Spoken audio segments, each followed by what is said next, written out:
gentlemen, it's wonderful to see you. My name is Darren St. George, and welcome to Sal St. George's virtual road trip to It's a Wonderful Life Museum in Seneca Falls, New York. If you've been here before, it's a pleasure to see you. If this is your first time, welcome to the party. Every Monday morning, we're here celebrating entertainment's greatest leaders, legends, and icons.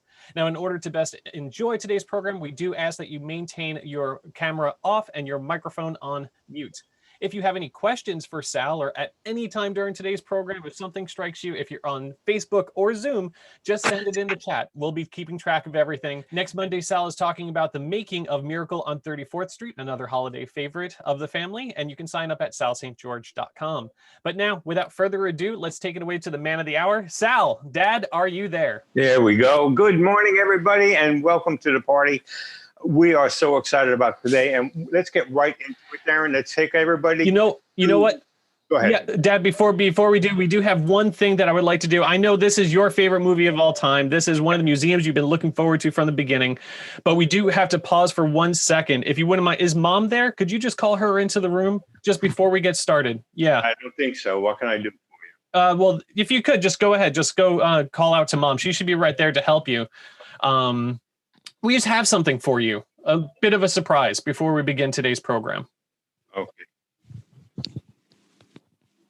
So, ladies and She's on the phone with the... Oh, that's okay. Then can you do me a favor? Just go, there's a bed next to you in your office. Go ahead and just grab something that's underneath there. I'd like you to have that. So, ladies and gentlemen, as I said, this is my father's favorite movie of all time. We watch it every year. It's a holiday staple for us, but it also has a personal meaning for him. And oh my God. So go ahead. I'd like you to open that. Well, the backstory is I had this in my office for over 30 years. We can't hear you. Get your mic. Hold on a second. I had this in my office for over 30 years, right over my desk.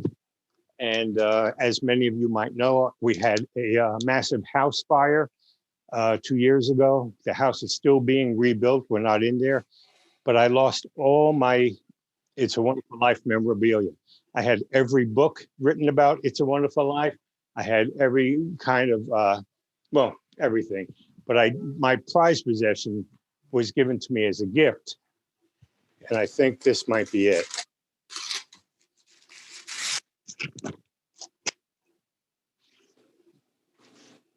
Oh my God, it's back. This was in the fire, and apparently Darren and the family must have had it restored. We did. I found a conservator that was willing to take on the project and knew how to handle a poster of this type and paper, and the whole family pitched in. And actually, we have the family on our Zoom this morning. My wife, Cassandra, she helped. She's on there. Also, my sister, Dana, she helped with all the framing to make sure it was ready for you. And she's also on here. So we wanted to, a little early Christmas present for you, Pop. Merry Christmas. Okay. Mom just arrived, everybody. This is my wife, Mary, and I know you can't see her yet. Let me get this. Oh, my God. Can you all see that?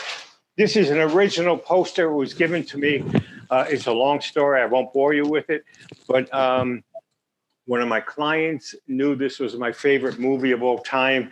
I had done some work for them, and as payment, this was part of what they gave me. The original It's a Wonderful Life poster. Thank you so much. You want to get in here? Okay.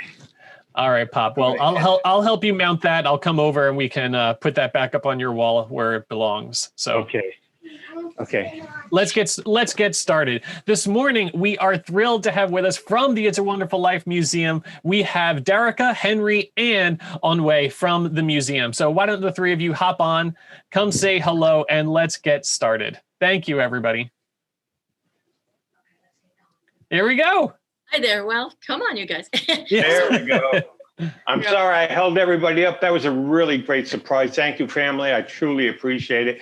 It can't get any better. Now I'm in Bedford Falls. Yes, and we're really glad to have you here. So here's the three of us here. There are other people who are involved with the museum, but we're here today. So Darka, Henry, and myself. And Henry is your husband? He is, and Darka is my niece. Okay, so this is a family affair, just like us. Well, yes, but we also have gentleman, Fran Carasillo, who's a lifelong resident of Seneca Falls or Bedford Falls. And he and his wife actually first came up with the idea that Seneca Falls was a lot like Bedford Falls. So he works with us a lot too. Is it true that Frank Capra did go through your town back when? Yes.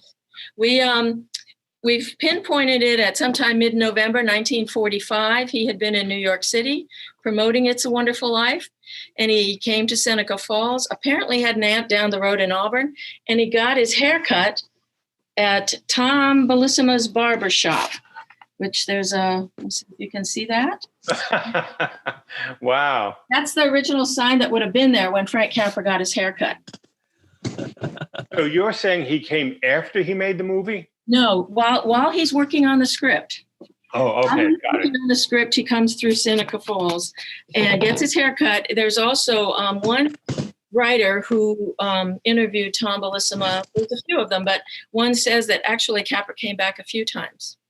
So, and we think that there are some key scenes in the movie that could have been taken from Seneca Falls, but I'm going to tell you that when we get a little further down into the museum. But I want to thank you guys for coming, and I want to thank you, Sal, for having this vision of these virtual road trips. It's been a little lonely here this year, and we're just so happy to know that you're here, and there are people out there who are just loving this movie, and hopefully you'll get here someday soon in person.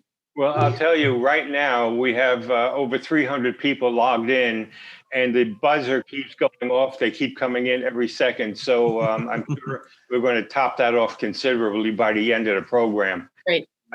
You're fulfilling a purpose here by keeping this movie alive. And yes, it had a resurgence on its own. We'll get to that later on. But tell me how this all began for you, the museum itself. Well, my husband and I had moved to Seneca Falls because of the human rights history. This is also the place where the first Women's Rights Convention took place. We have Women's Rights National Historical Park here, as well as the National Women's Hall of Fame. So it's really a historic town. And we came here because of the human rights history. And lo and behold, we found we were in Bedford Falls, which thrilled me. And we got to know Carolyn Grimes, who played Zuzu, because we moved here in 2002. That's the year she started coming here. And we started giving out the George Bailey Award. And this was actually from a human rights organization. And it was based on Frank Capra's quote about, the value of each person.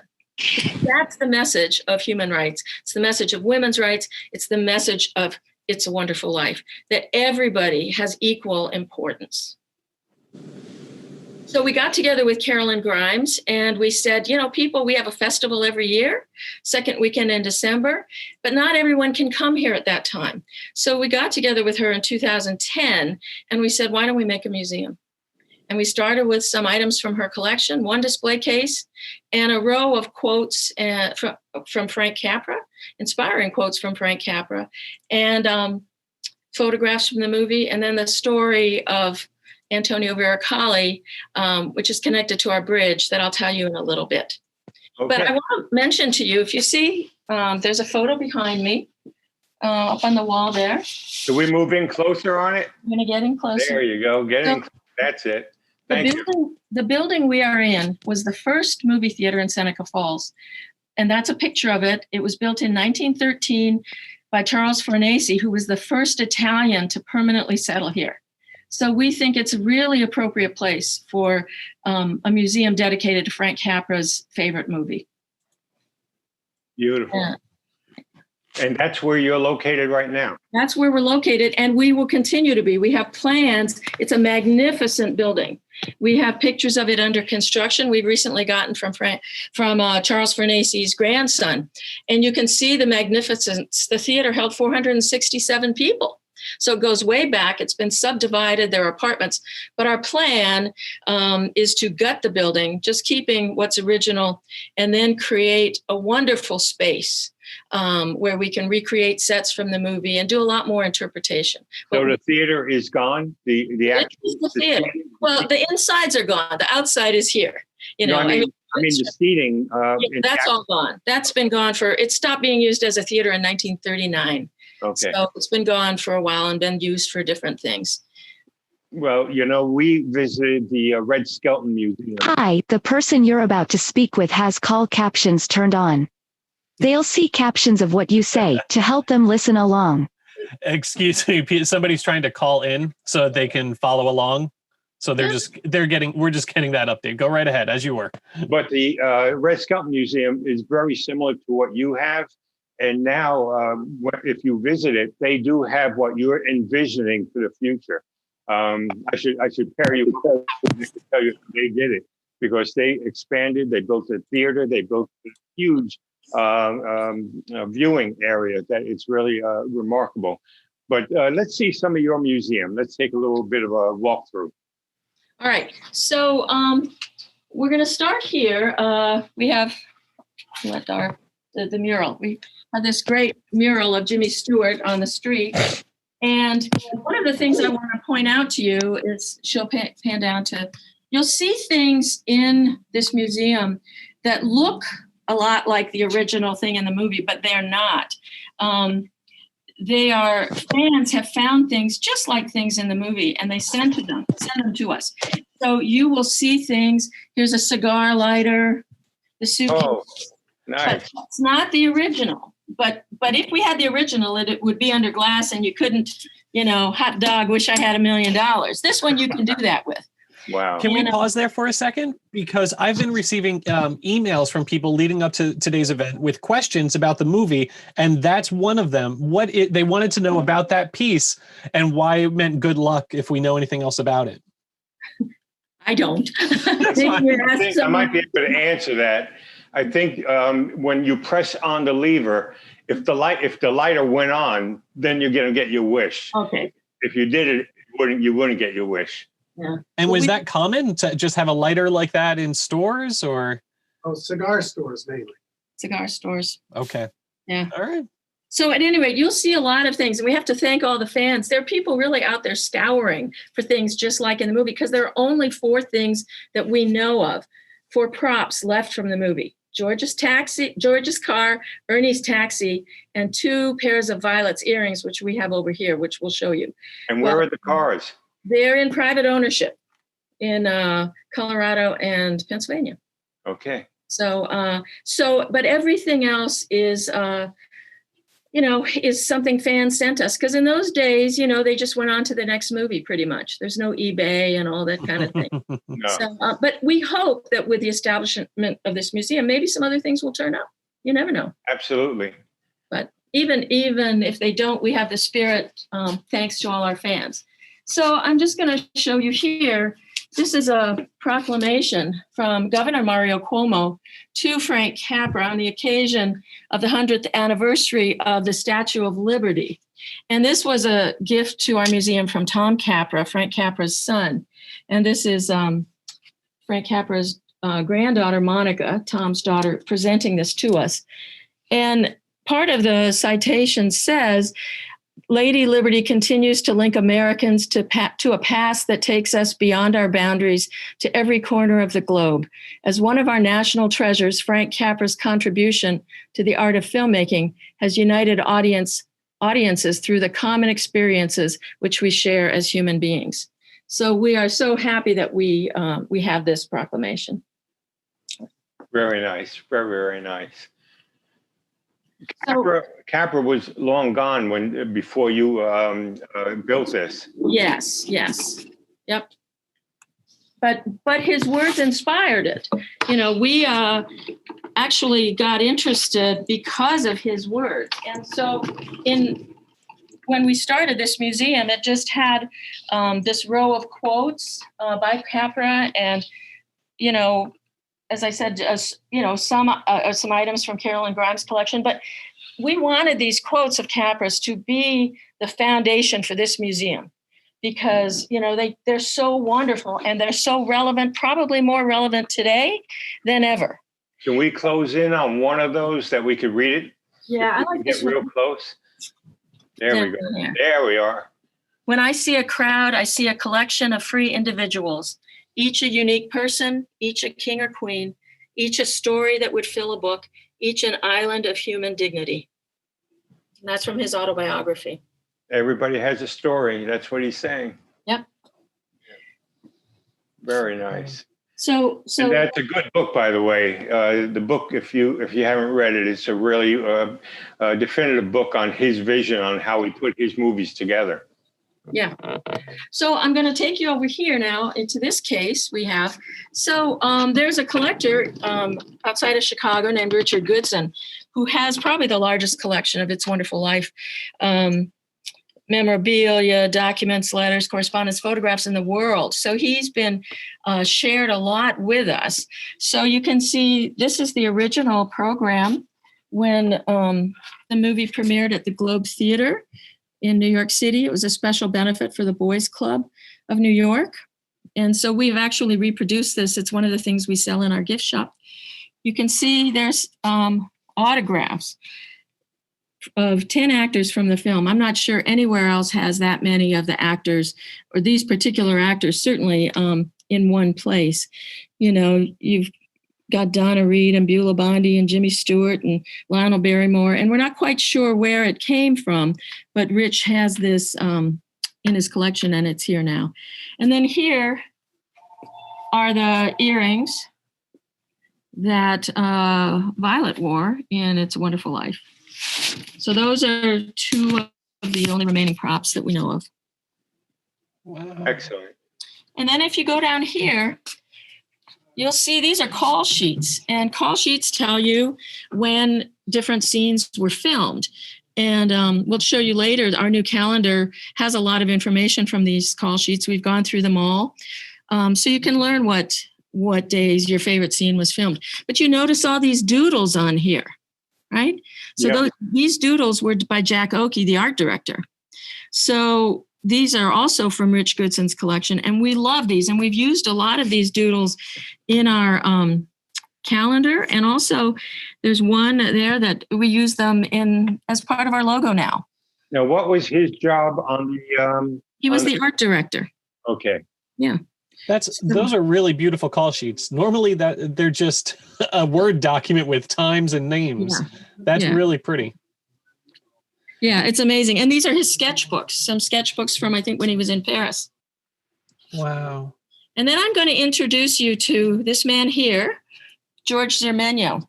And Jimmy Hawkins, who played Tommy Bailey, actually introduced us to George. And we went and interviewed him out in California. He was a standby greensman for It's a Wonderful Life. And that didn't really mean he was on standby. It's just what they called them. But he told us about making the hollyhocks and making the hydrangea bush and the trees. And the tree that George's car went into, he said that was his tree. He helped make that tree. And he had very interesting stories about that. So he'll always have a very special place in our museum. For our viewing audience, they should know that Frank built Bedford Falls from scratch on the lot, and it was about 3 football fields long, 3 city blocks long. He populated it with real plants, real trees. He even brought pigeons and dogs and cats to put in the community to make it have a real authentic feel to it. Wow. You know, I'm going to cut in for a quick second. We were talking about Frank Capra earlier, and I put up a poll question for the audience asking, what is your favorite Frank Capra movie? And we have a result. Well, pretty we much specifically left out It's a Wonderful Life. Yeah, I thought They wouldn't be here if they didn't love the movie. let's just assume that's everybody's number one. But in last place, we have pretty much a tie with Pocket Full of Miracles and You Can't Take It With You. Next comes up It Happened One Night, which received 16% of the vote. Arsenic and Lace, 25% of the vote. But in first place with 43 is Mr. Smith Goes to Washington. Yeah, they're great. Yeah. Which is interesting. I when I do my lectures on Mr. Smith Goes to Washington, that movie was made in 1939. 1939 it was made, and the premise of the movie is all the corruption in the government. And boy, is it! I think if it was that bad in 1939, what have we got now? All right, let's continue on the good stuff.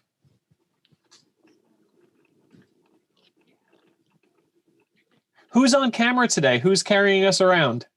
Darka is. Oh, hello. Thank you. Our computer around. Sorry, we're a little shaky. That's okay. That's all right. So here on the other side of that case, you'll see this is an original program from the Academy Awards. The year It's a Wonderful Life was nominated for all the major awards, but did not win anything. Later it won for creating a new kind of snow. But interestingly enough, it did win in India. They gave it their award in 1947. So it had already struck audiences around the world as being important. I think it was Best Years of Our Lives that swept the Oscars that year. Yeah.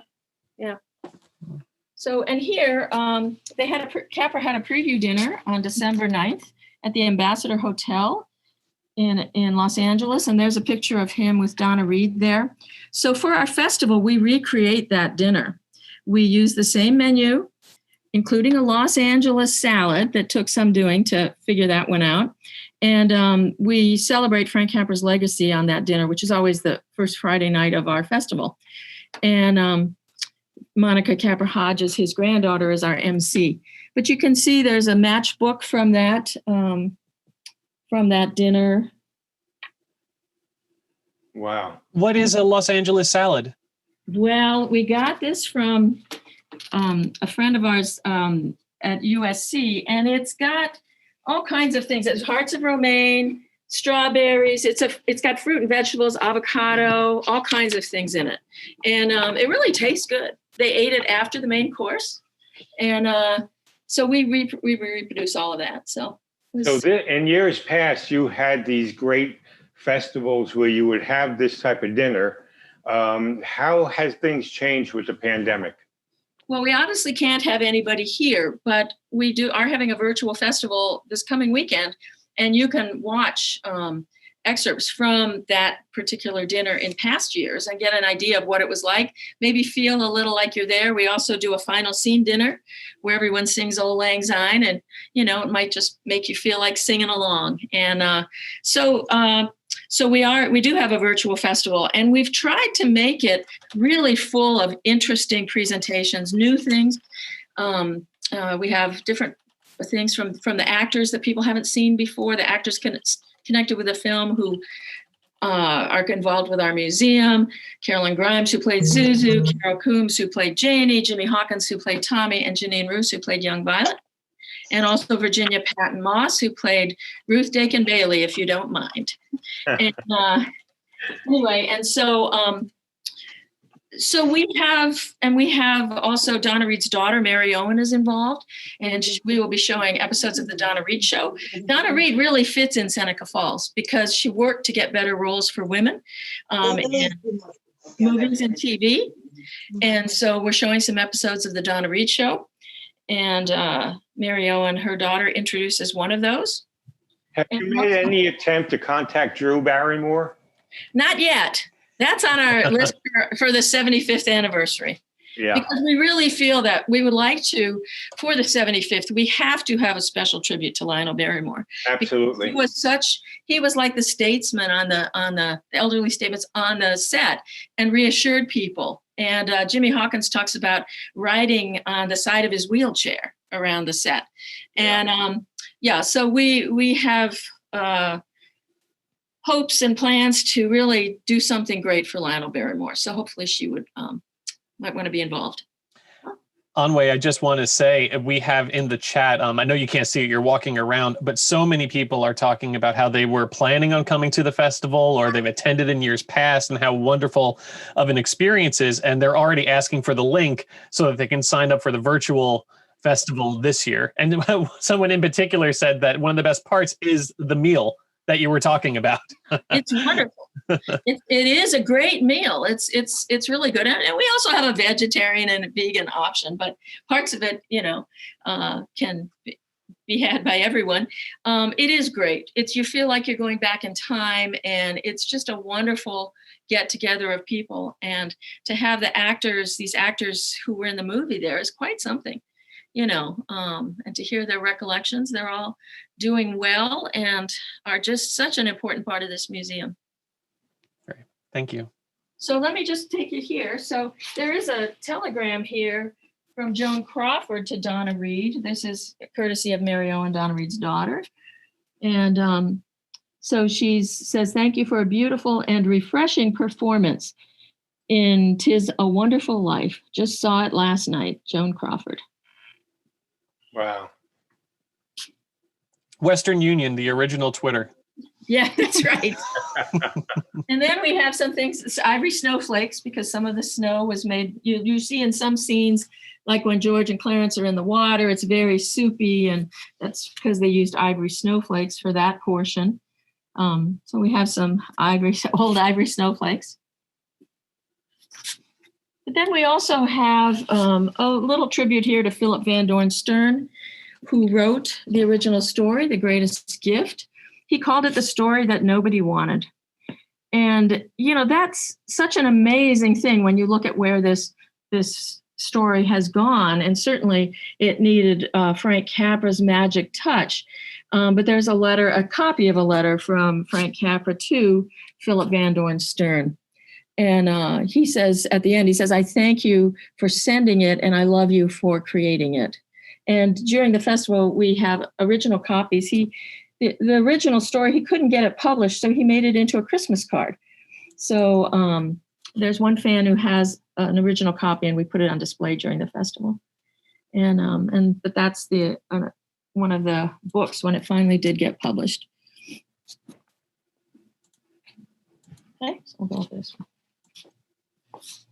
So you'll see here. So we do a lot of interpretation as well. This has many things related to Jimmy Stewart, his cufflinks, bow tie. It's also from the collection of Richard Goodson.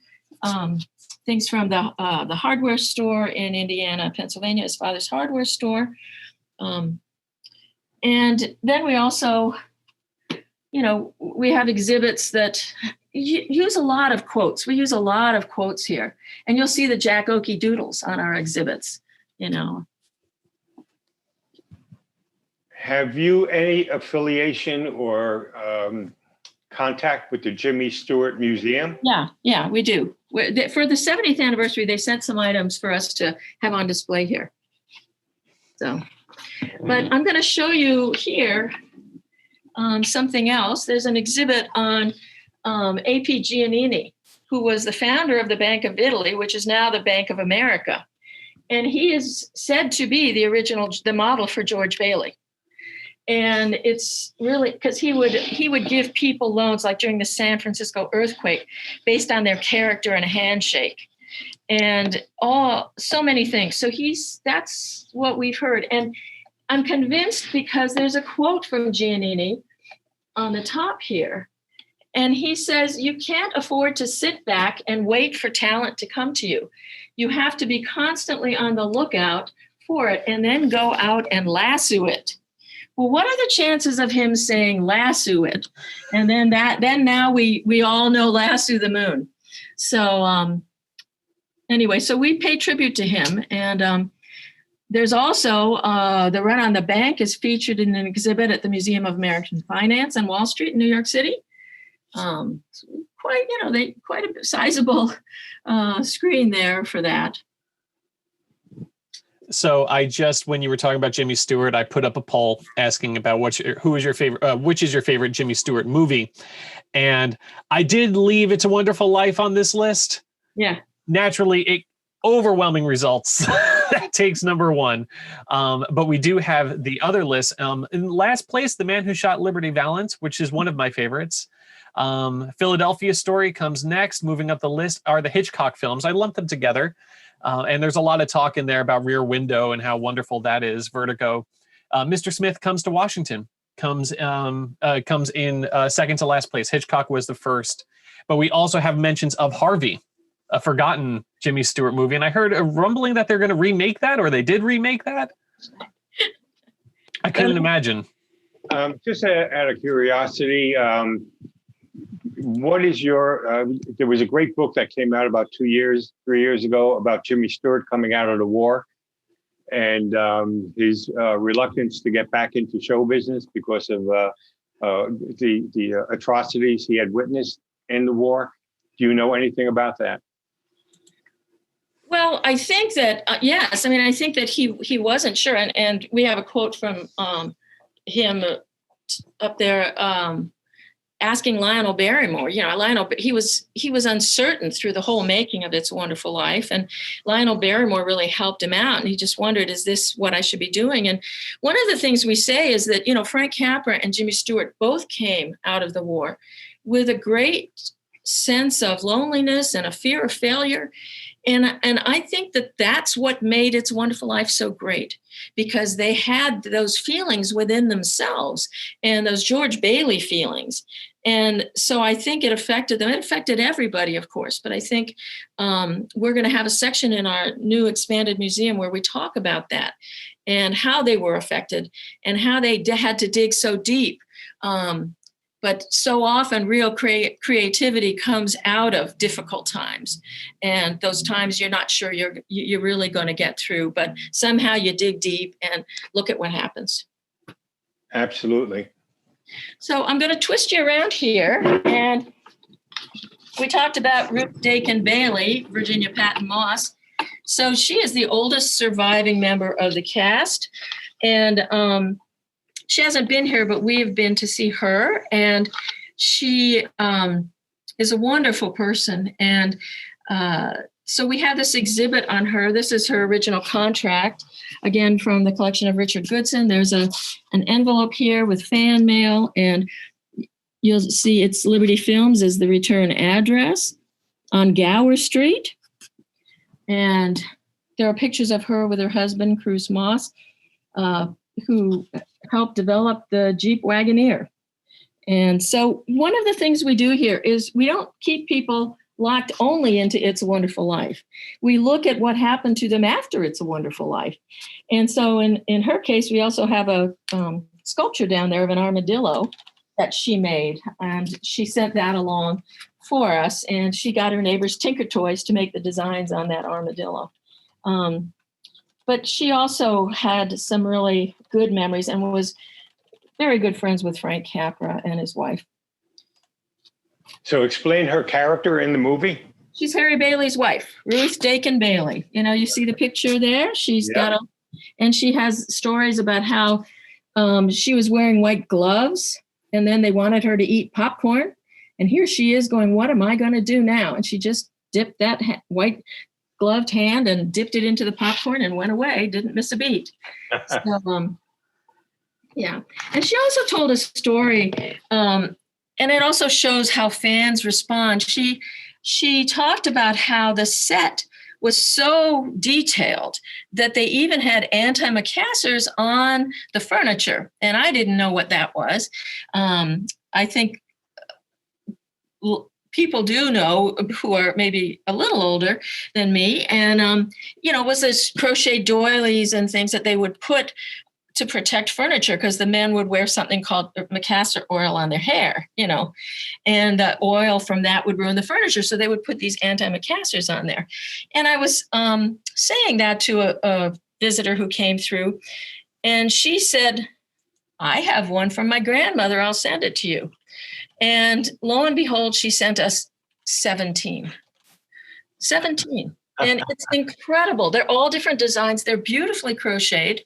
We also have one from Virginia Patton's family. And so we'll be able to, in our new museum, we don't have enough room here to do all the things we want to do, but we will also be telling that story because that story would have been lost had it not been told by Virginia Patton Moss, I think. And that's part of the genius of Frank Capra. He felt that every character had to have a complete story. Even if you didn't see it on the screen, every character is significant in that story. Absolutely. And he got the best talent for each one of them. Yep, that's right. Okay. The only person that was a shoo-in, was Jimmy Stewart. Everybody else, they had alternatives in case that Frank could choose from. Yeah, that's right. There was a rumor that even W.C. Fields was up for the part of Uncle Billy. Really? Yeah. Yeah. Well, he got it just right. So here we also, for the 70th anniversary, there, these folks, this is Lynn Jameson and Don Collins. She was baby Janie Bailey in the movie. And he and his twin brother were baby Pete Bailey. They're not sure which one of them was actually in the movie. But they were both there, and they both came for the 70th, and Donna's come back again. And he and his brother have a little greeting for us in our virtual festival. But these folks were in the movie that long, and yet it has so impacted their lives. And we have things like this is a copy of a letter from Don Collins to Jimmy Stewart, some of his certificate of identification. From Lynn Jameson, we have some of her records and things. And so, really helps tell the story and the story of these babies who couldn't be under light for very long because of their eyes. So, and I'm going to turn dark around here because we were talking about the set. And so we also focus on the set decorator, Emil Curry. His son, John, has been here and is helping us. He's on the creative team for our new museum. And so he also gave us all these wonderful photos of Bedford Falls. And we're going to use these as we create our expanded museum. Some of them to, we'll have to see how it works, but so that you can actually feel like you're coming into Bedford Falls. And this up here is the cast photo they took at the picnic. It's not just the cast, it's family and crew and everybody else. But you can see there's Zuzu and Tommy and Annie's back there. Mr. Martini's wearing a suit. There he is. Bert's back here. And down here is Carol Coombs, who played Jamie. And and Larry Sims, who played Pete, is also here, right there. Who was in a lot of the Dagwood and Blondie movies, but he has passed away. So, and here, as we go along, and we'll move along a little more here. So we also have Janine Roos, who played Young Violet. Coming to our festival every year. This was the only movie she was ever in. She became a psychologist. And during our virtual festival, she's giving a presentation as a psychologist on how to have a wonderful life during a pandemic. So it's very special that she's participating in that way. But she remembers it took 35 takes to do the scene where she runs in. She's not sure why was one different than the other, but anyway, Frank Capra knew. And we have all things, Zuzu, a lot of Zuzu. People love Zuzu. They love Carolyn Grimes too.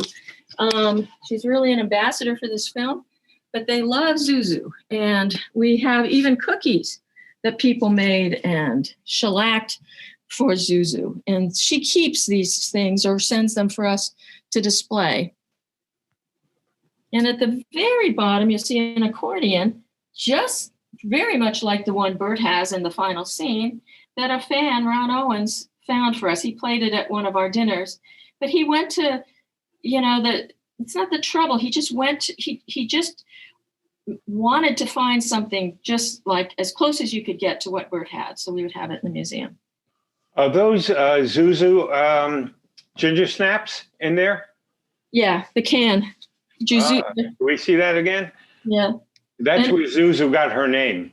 Yep. And these old ads, that's a reproduction, that can, but there are these old ads, and we have a big old wooden box up there for Zuzu ginger snaps. So yeah. As a matter of fact, there's a line that Jimmy, when Zuzu's coming in to the room, he says, "Oh, come in, my little ginger snap." Yeah, that's right. Yeah. And I'm going to zip you over here. So as I said, we also are looking at people beyond It's a Wonderful Life. So Jimmy Hawkins, who played Tommy Bailey, so here he is, at the age of 4.5, right? But I don't think a lot of us knew that he was also in the Donna Reed show. He was in movies with Elvis. He became well known for being Tag Oakley in Annie Oakley. He was great friends with Gene Autry. Gene Autry was like a mentor to him. He would do rodeos with Gene Autry, and here he is jumping through a hoop of fire on his horse Pixie. And so he would do all of these things, and he has wonderful memories of that time and of Gene Autry and working with Elvis on 2 movies. Here he is with Sally Field and Gidget. Ozzie, he has great memories of Ozzie Nelson. And there he is with Elvis. So he's one of the few child actors that was able to stay in the business. Yeah, he is. He's still working and coming up with new ideas and working on a new major motion picture. But he also sent us, you'll see his yo-yo here. And he was a yo-yo winner. And he talked about how his parents wanted him to be a regular kid. Carolyn's parents said the same thing. So he sent this yo-yo to represent that. And we actually have him talking a lot about the yo-yo.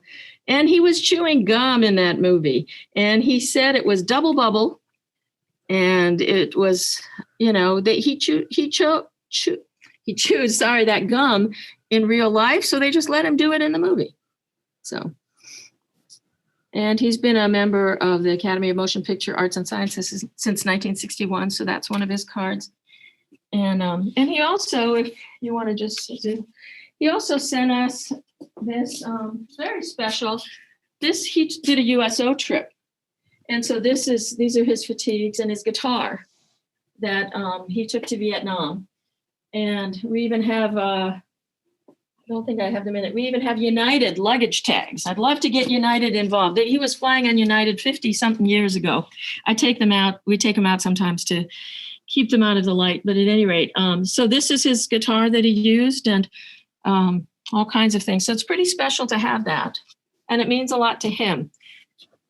And back here is Carol Coombs, who played Janie. And this doll, her uncle gave to her during the war. And she was a little reluctant to give it up, but she said, as long as we have someone hug it every now and then, it would be all right. And she comes back and sees her every year. So she was in movies. Her first movie was with Greer Garson and Walter Pidgeon, Blossoms in the Dust. She was also, just a great picture of her with Jimmy Stewart in Magic Town. And she was such a beautiful child. Her mother had entered her into a beautiful baby contest. That's how she started. And she really did play the piano. She did.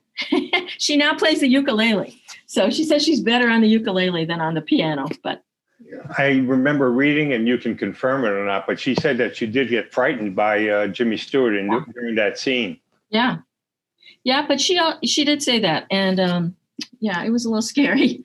But she was also really scared at trying to get the piano right. But what we noticed on one of the call sheets that she didn't know was they had a standby piano player ready and a standby accordion player.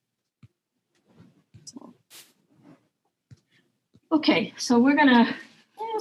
I love that you have all these different performers highlighted. Yeah, I think so. And I'll go a little bit faster back here. But so we also have Donna Reed here, and we have copies of letters from servicemen who would write to her during the war. She was really the girl back home for them. And they draw these incredible pictures on the envelopes. And her family didn't know they had these until after she died. They found them in a shoebox. But her daughter Mary Owen now has them. And anyway, so she's made some copies for us. And yeah. But Donna Reed also. Are any of her costumes surviving? Boy, not that we know. We've gone through the archives in Denison, Iowa, and I don't recall seeing anything like that. But she also was very involved in Another Mother for Peace during the Vietnam War, and we have Here's a picture of her with Dick Van Dyke. All others involved were Paul Newman and Joanne Woodward and Rod Serling and Bess Meyerson, a lot of people, and they were, developing a platform for women to have a role in promoting peace, an official role in promoting peace. And there's this iconic "War is not healthy for children and other living things," which was their logo. So this movie gives us a chance to, and the people in it give us a chance to talk about a lot of things. And we have a display on Emil Curry, the set director, who also was very involved in the creation of Disneyland. He worked closely with Walt Disney. And he was born in Mexico of Lebanese descent. He was the first Mexican-born person to receive an Academy Award.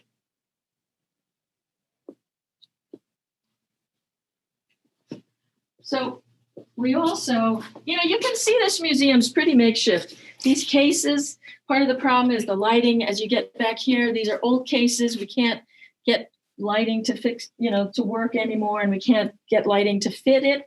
So we just do the best we can, but we really need to upgrade.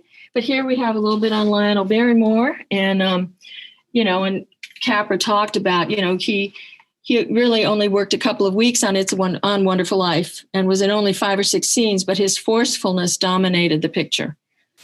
So here I have I'd like to kind of have a poll question with Lionel Barrymore because he's such a powerful antagonist for this picture.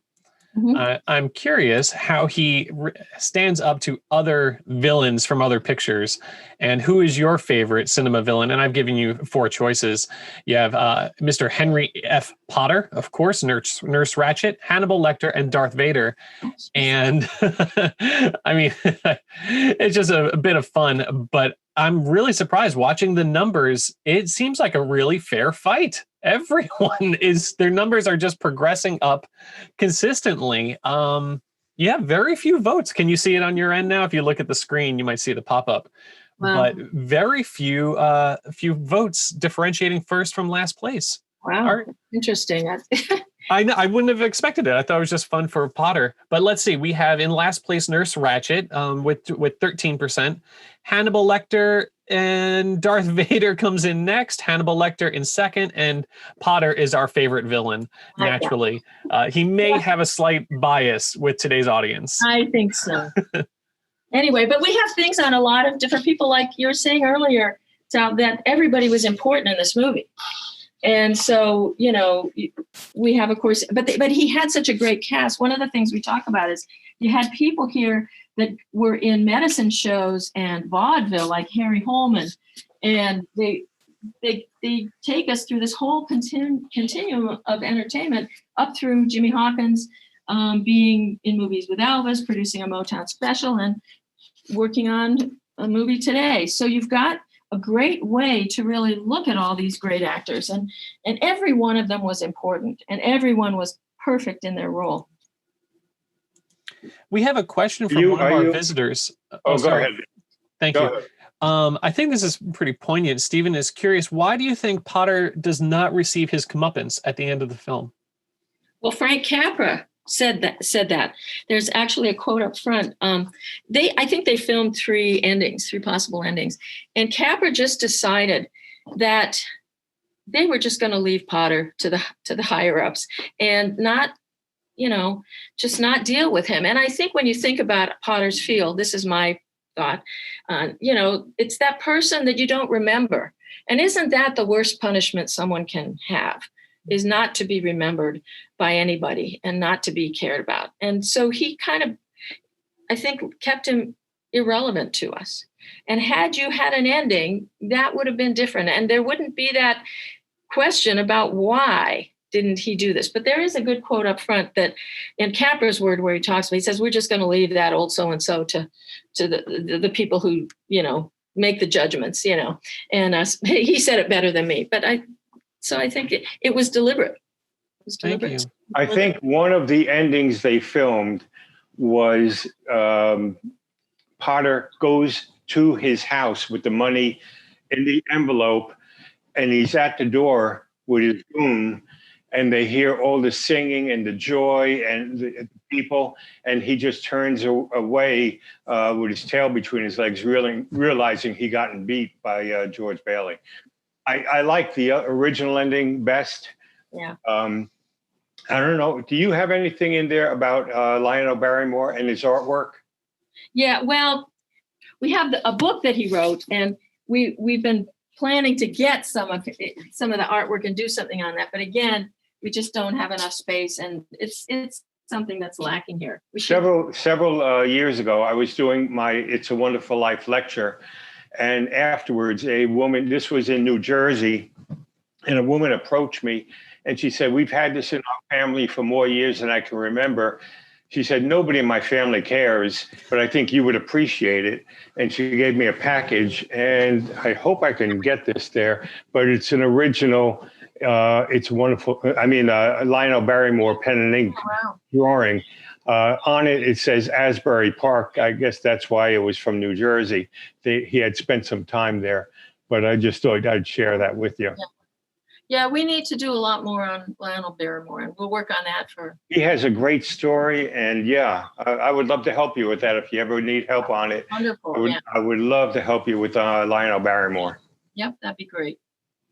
Because, you know, when he got into this, he was known as the curmudgeon, but he was always playing likable parts. And the reason Capra wanted him for Potter is once a year he did Christmas Carol. And he played Scrooge.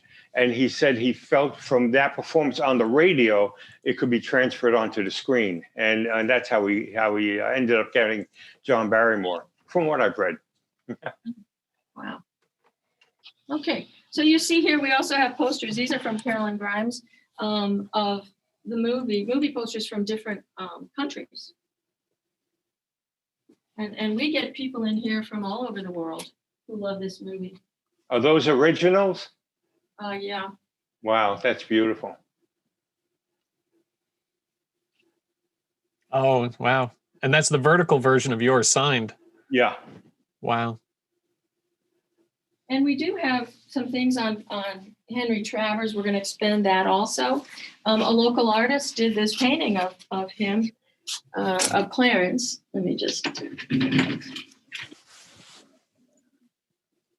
And because this is where we talk about women's rights, she said, remember, no man or woman is a failure who has friends. So, and we have a lot of items signed by a number of cast members.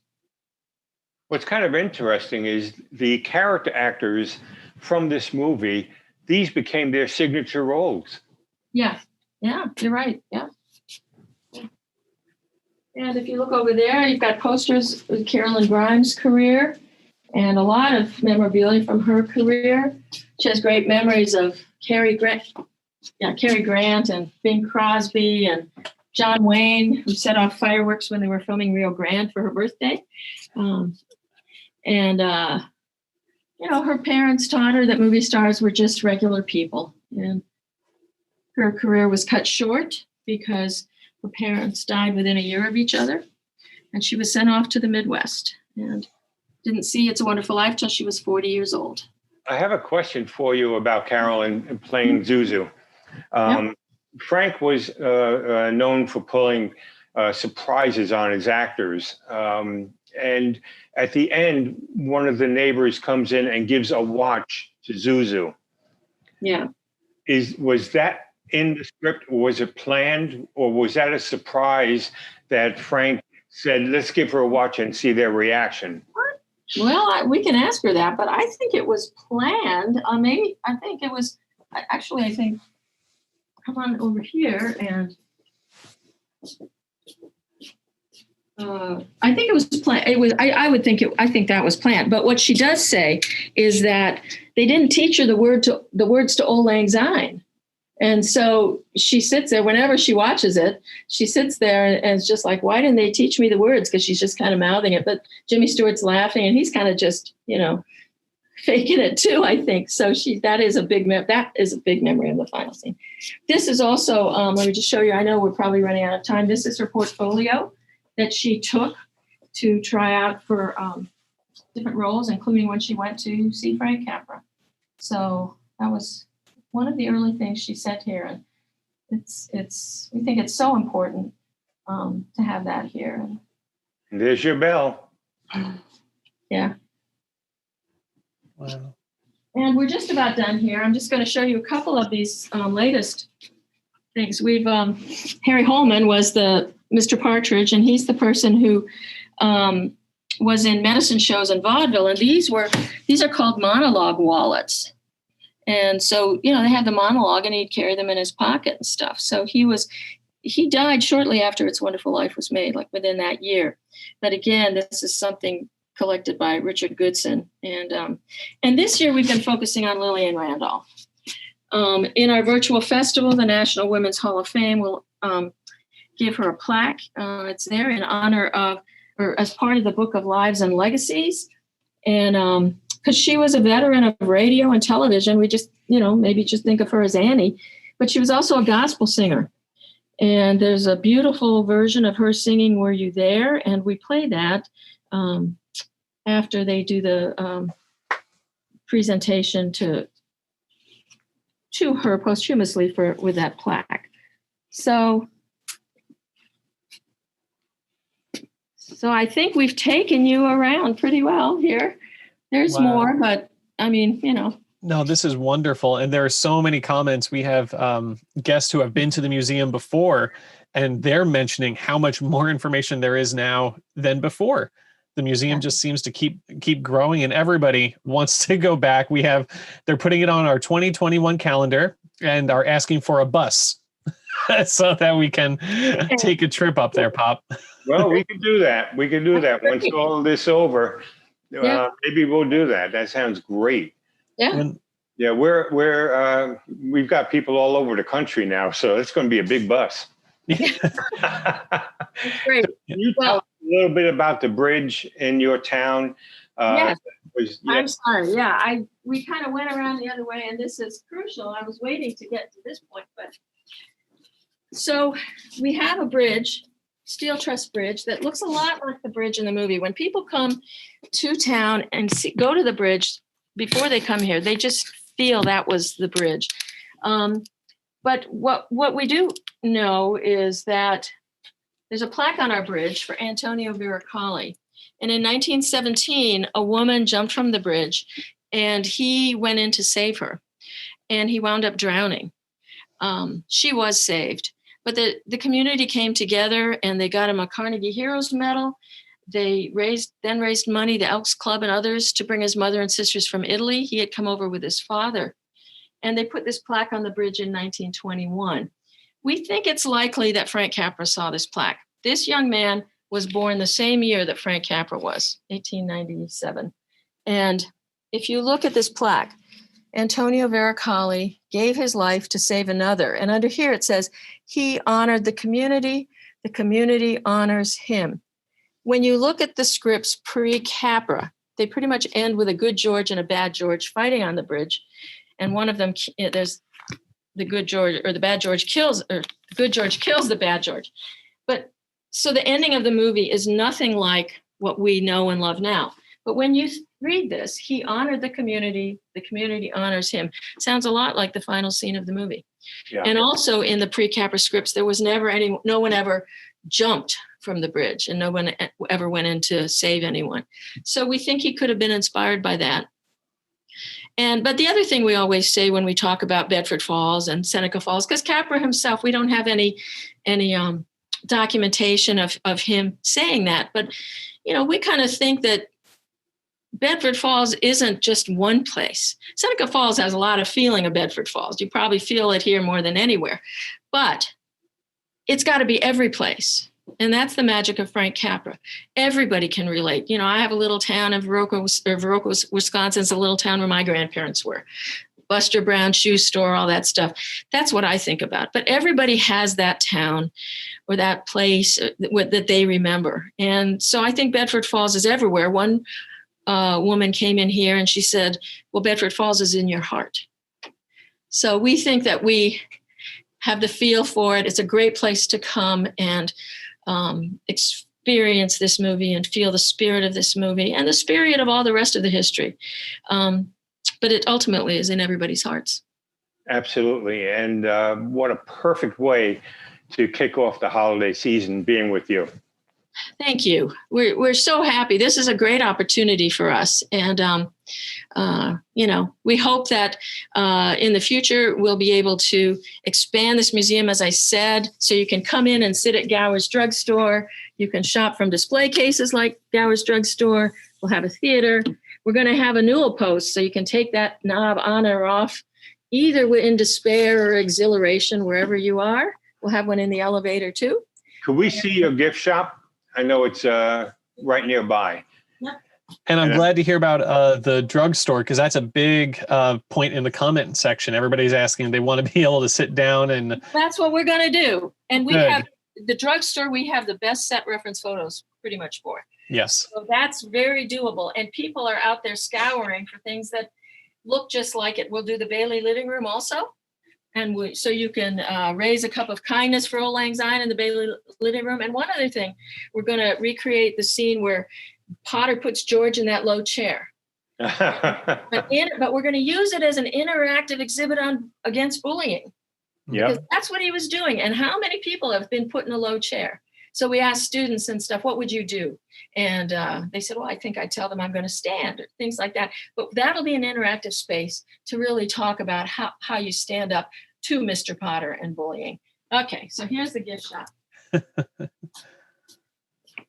So we have a lot of things. We have things here that aren't necessarily online, but this is our calendar for this year. It's that is online. It's really great. It's an extra month, and it's got wonderful. There's a set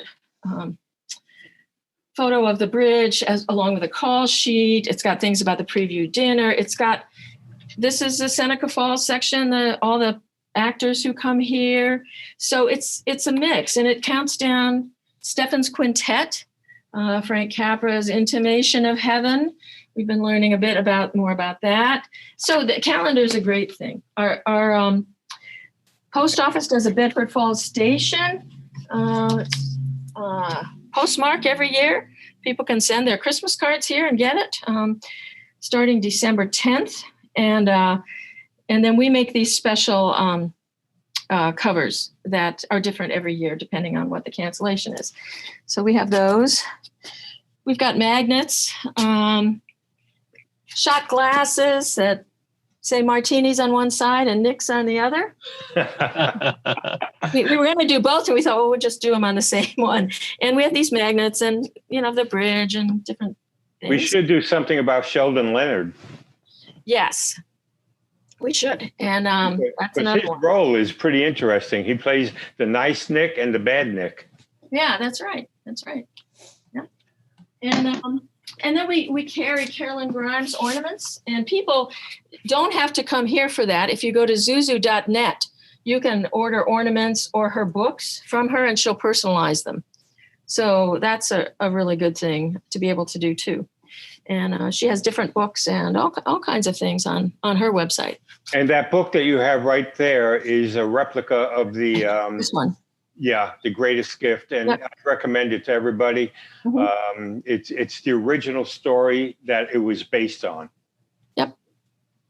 Yeah, and we do have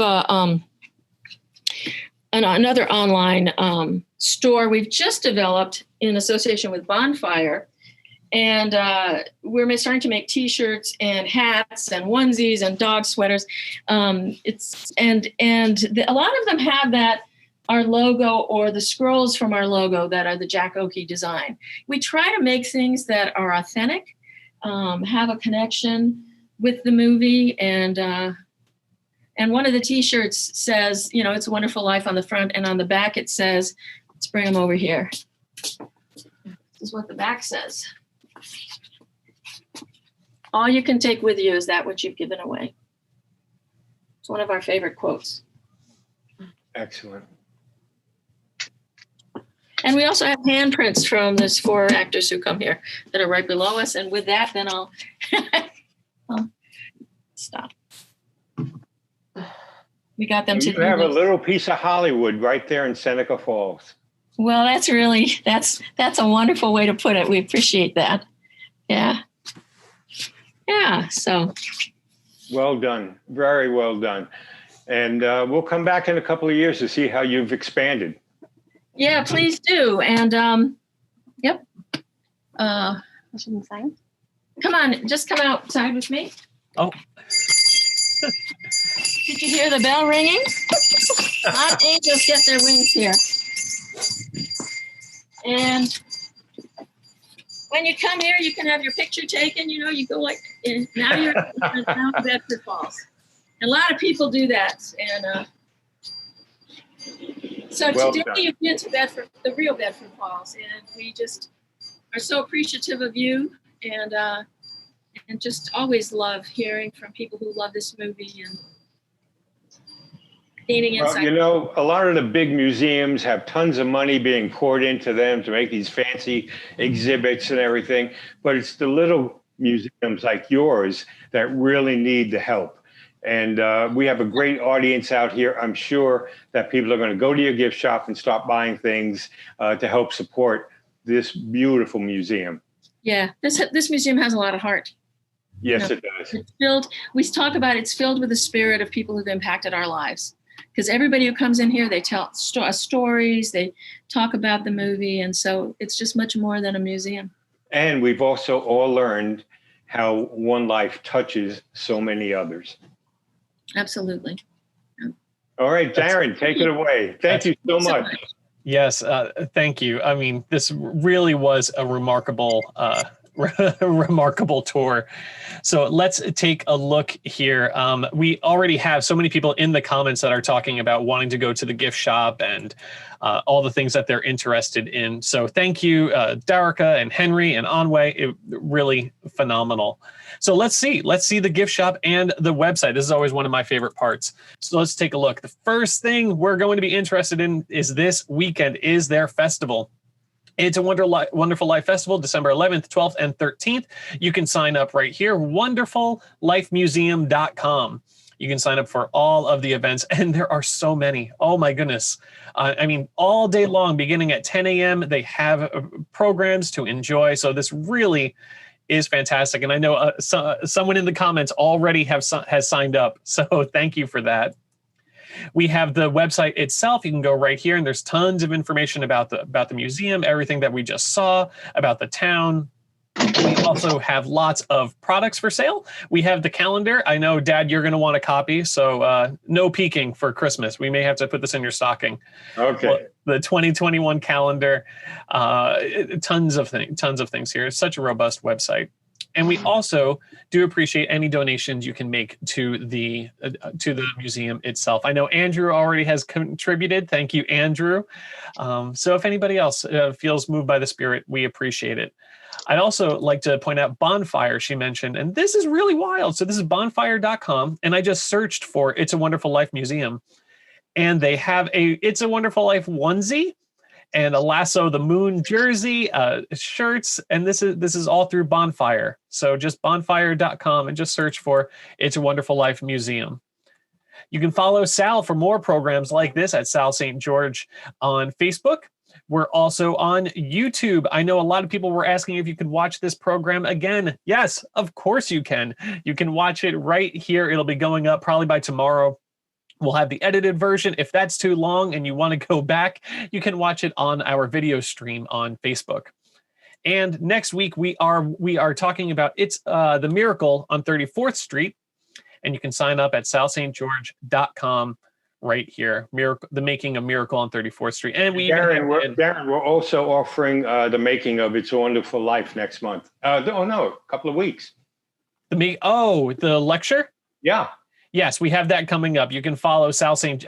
On the website. We have Sal's calendar, and you can see he has another program just dedicated to the making of It's a Wonderful Life. And I know that we're all watching it because in the polls, we were asking, how often do you watch this movie? And by far, 77% say they watch it every holiday season. And then dozens wrote into the comments saying that they watch it multiple times every year. So It really is wonderful. Everybody, this was a great program that we've been looking forward to for quite some time. I know, Pop, this is your favorite movie, so I'm glad we got to enjoy it today. Absolutely. All right, everybody, thank you so much for joining us. Have a wonderful rest of the week, and we look forward to seeing you next Monday.